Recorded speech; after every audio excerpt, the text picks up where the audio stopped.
ke Jepang bareng sama keluarga kan, sama anak-anak, sama si Arsya juga mau cucu-cucu. Alhamdulillah bisa tahun baru bareng lagi sama-sama gitu kan. Senang, cuma bisa sama Azriel karena Azriel memang pergi ke Eropa sama namanya Sarah, sama Sarah juga ngunjungin Sarah ke London. Jadi ya dia nggak bisa ikut. Jadi ini pertama kali tahun baru tanpa Azriel. Tapi kemana aja Bunda di Jepang? Di Jepang kita itu pergi ke sebenarnya di Tokyo aja. Terus udah gitu kan dalam perjalanan anak-anak juga cucu-cucu pada kena flu sama batuk.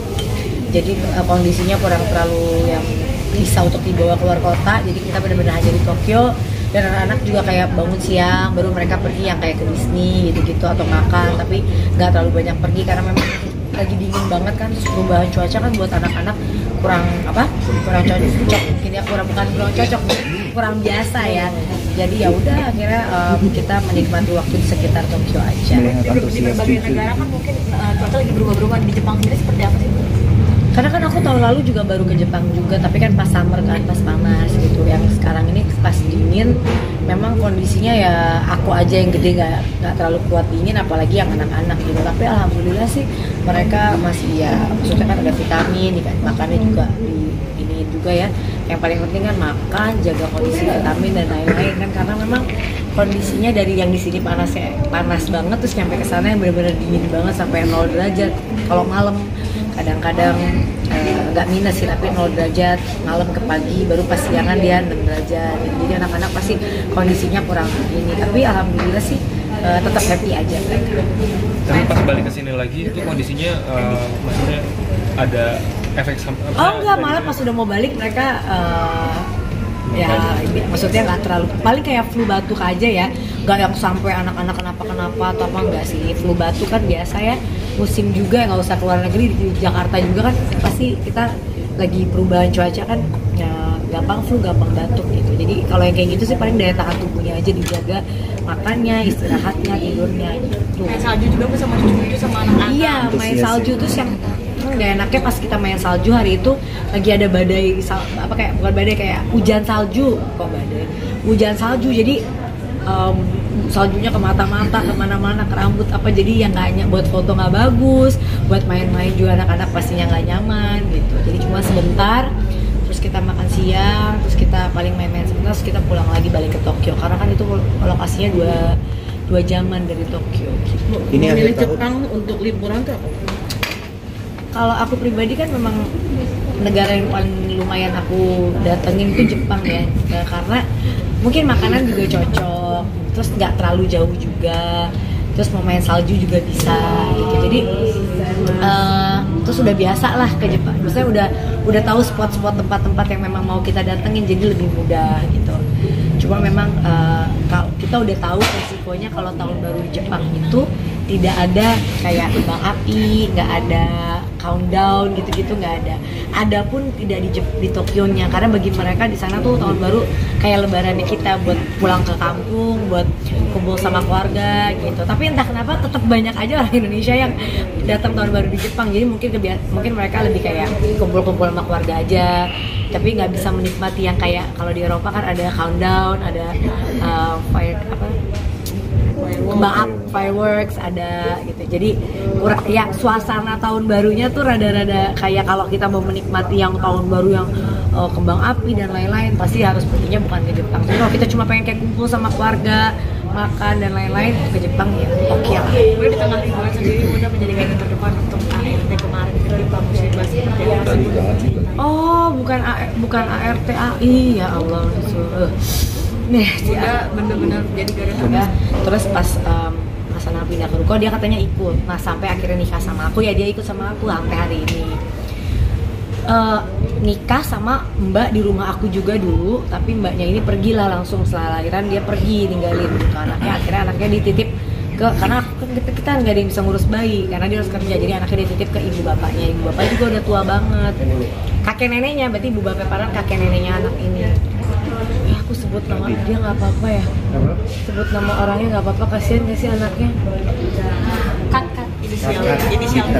Boleh ya, soalnya maaf ya teman-teman jangan namanya karena kan takutnya anaknya ini satu itu, yang kedua anaknya ini kan punya masa depan nih ke depan, takutnya kan mau aku sekolahin nanti dia di pesantren barunya akan merasa diolok-olokin teman atau apa. Kita pakai nama siapa lagi ya, namanya si Mas P ini. Jadi Mas P ini ikut aku dari zaman sebelum ada aku, dari Mas Anang masih zaman dulu, terus Mas Anang tinggal di Ruko, dia ikut Mas Anang sampai ikut sama aku nikah ke Cinere, dia pun ikut.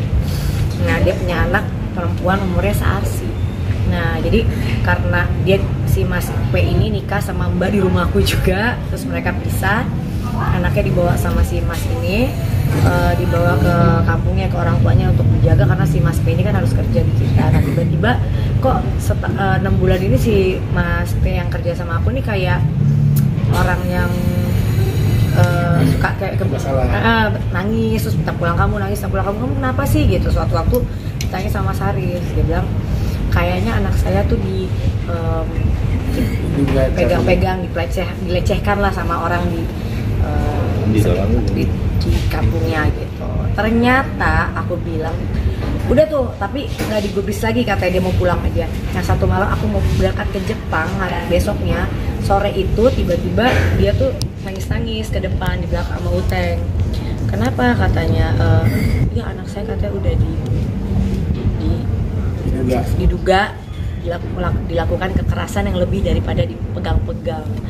Aku bilang kamu jemput anak kamu sekarang ke sini, nanti kita urus setelah saya pulang dari Jepang. Tadinya tuh gitu.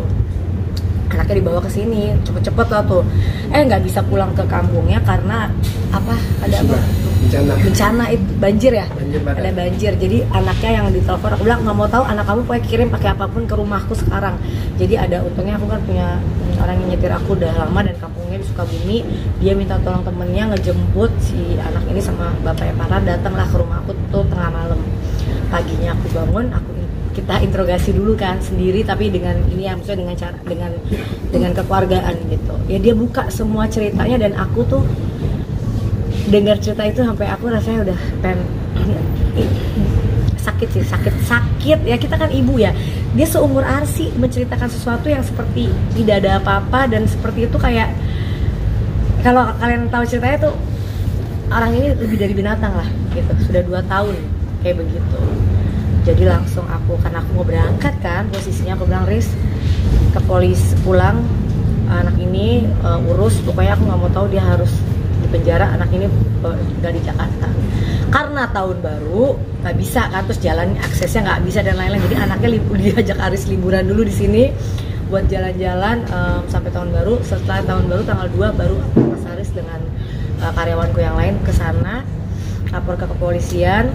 Dia bikin laporan, dijadiin saksi, gini. Dia sudah mengaku dan sekarang lagi proses hukum ya. Kita ikutin proses hukum yang ada ya.